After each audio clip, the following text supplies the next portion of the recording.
And live at 5, Georgians working in the restaurant industry are divided over one provision in the so-called Big Beautiful Bill. President Donald Trump wants to slash taxes on tips, but officials in the hospitality industry say it may not have the impact he's hoping for. Your Georgia State House reporter Abby Casores explains.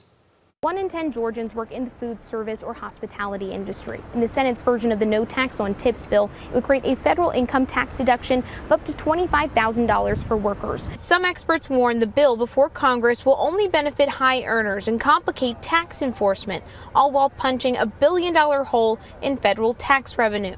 The Independent Restaurant Coalition, made up of more than 500 owners and restaurant workers, sent this letter to congressional leadership.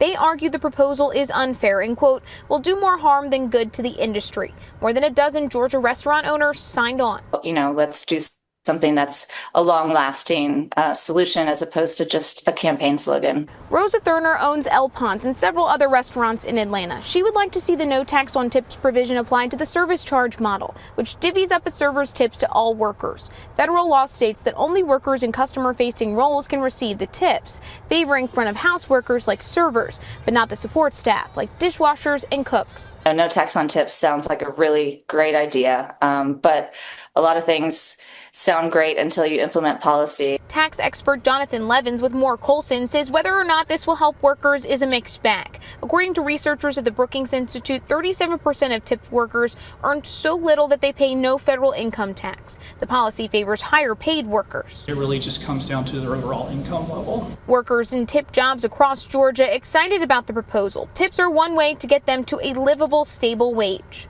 I do feel like we need to revisit how we're paid, especially in the service industry. The measure would last for 3 years. The president of the Independent Restaurant Coalition tells me that restaurants need consistency, not instability. If Congress passes the measure and then doesn't reinstate it, restaurants like Thurner's would have to change their payroll model again.